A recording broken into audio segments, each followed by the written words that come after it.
Kung naghahanap ka ng family car na matipid, maluwag at CVT na. Tanong, sulit ba talaga ang Toyota Avanza 1.3e?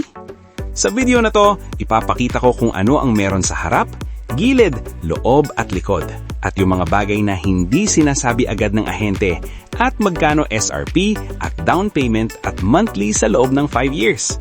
Let's go! Intro muna tayo!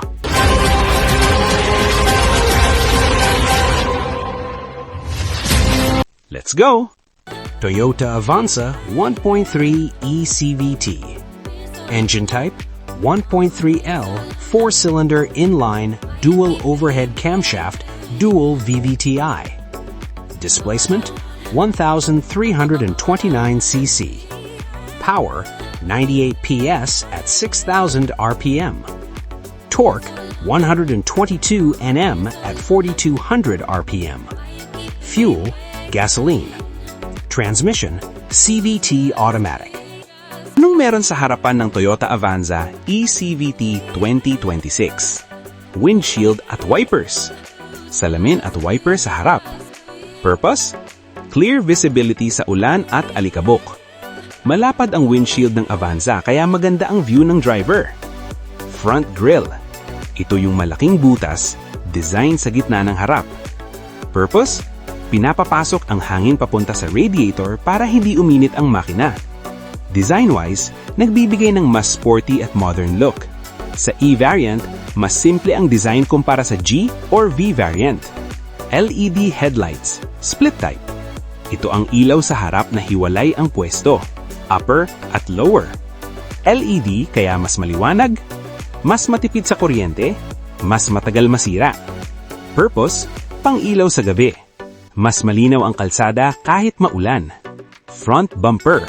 Ito ang ibabang bahagi ng harap. Purpose? Proteksyon sa sasakyan kapag may minor bangga. Dito nakakabit ang ibang components gaya ng air vents. Sa Avanza E, body-colored at simple ang design. Air intake or lower grille. Makikita sa ibabang part ng bumper. Purpose? Tumulong sa cooling ng engine at CVT transmission. Pinapababa ang engine temperature lalo na sa traffic. Anong meron sa side ng Toyota Avanza E 1.3 CVT? Doors. May 5 doors ang Avanza. 2 front doors, 2 rear passenger doors, 1 rear hatch or trunk door. Hindi pang side pero kasama sa access. Madali gamitin lalo na pag may pasahero sa likod o gamit sa likod mo ilalabas. Side windows. Malalaking bintana sa side. Malinaw ang view palabas. Mas maliwanag sa loob ng car. Mas komportable pag pasahero sa likod lalo na sa biyahe. Body lines or design. Simple at practical ang side design. May konting character line sa gitna para hindi boring tingnan. Hindi masyadong sport look pero functional for family car. Wheels and tires sa side. Nasa side mo rin makikita ang mga gulong at rims. 15-inch alloy wheels. Tire size, 185/65 R15. Magaan at tipid sa gasoline, pero kaya ang normal daily driving. Side mirrors or turn signals. May power side mirrors. Pwede i-adjust gamit ang switch inside. Typical na basic feature para madaling manibela tignan. Ground clearance. Medyo mataas yung ilalim ng kotse kaya hindi agad na sa scratch kung may speed bumps. Hindi mairap mag-navigate sa nag-aarok na kalsada. Ground clearance, 180 mm approximate sa ibang sources. Side size, dimensions ng Toyota Avanza E 1.3 CVT. Ito ang sukat ng buong kotse. Nakakaapekto rin ito sa side length at overall space. Length, haba, 4,395 mm. Width, lapad, 1,730 mm. Height, 1,690 mm. Wheelbase, between front and rear wheels, 2,750 mm. Ground clearance, 30 mm. Wheels and tires, 185/65 R15. Seating and cabin, 7-seater na MPV, passenger van. 3 rows ng upuan kaya pang pamilya at biyahe. Fabric seats, comfortable cloth material. Manual seat adjustment para sa driver at front passenger. Second and third row seats kayang i-fold at i-adjust para sa cargo space or mas komportableng legroom, long sofa or slide mode. YouTube, infotainment, entertainment, 8-inch touchscreen display audio system. May Apple CarPlay and Android Auto para sa smartphone connectivity. May Bluetooth at USB ports para sa music, calling, and charging. YouTube, eye control at comfort. Digital aircon control, automatic climate control. Rear aircon vents para sa mas komportable ang mga pasahero sa likod. Dashboard and driver area. Urethane steering wheel, madali at sigurong hawakan. Tilt steering adjustment, pwedeng iayos ang taas ng manibela para sa driver comfort.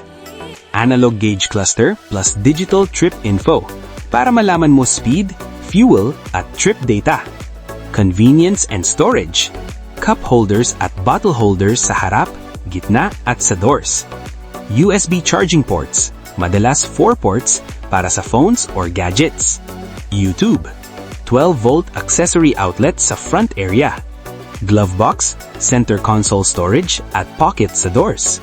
Safety and visibility. Rear camera, para madali sa pag-reverse at parking.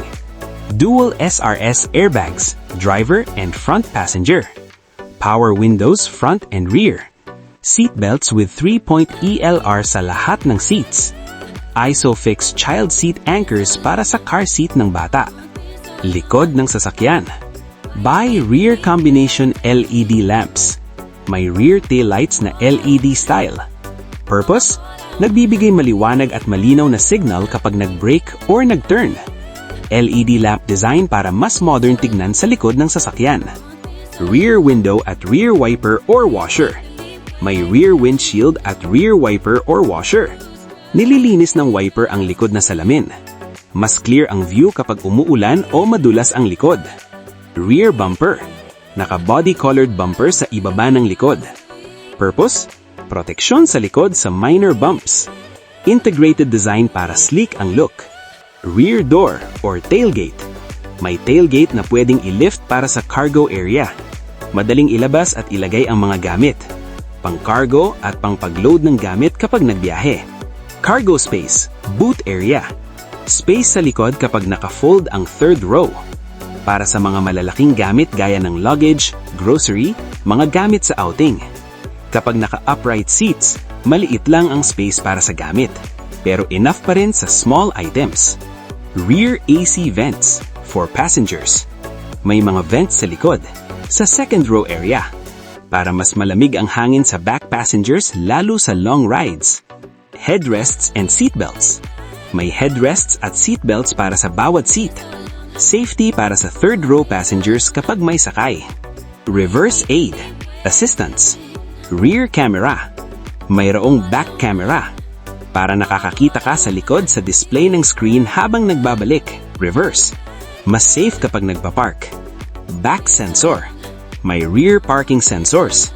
Nagbi-beep ka kapag malapit ka sa bagay habang nagre-reverse. So yan ang Toyota Avanza 1.3e CVT. Mula harap, gilid, loob at likod. Kung nakatulong ang video na to sa desisyon mo, huwag kalimutang i-like, i-subscribe at i-share para mas marami pang honest car reviews ang magawa natin. Comment down below kung buy or no ka sa Avanza. SRP ng Toyota Avanza e-CVT. 1,016,000 pesos. For 5 years financing, 20,000 monthly. Kung may katanungan pa kayo, comment nyo lang. Maraming salamat po. See you sa next video!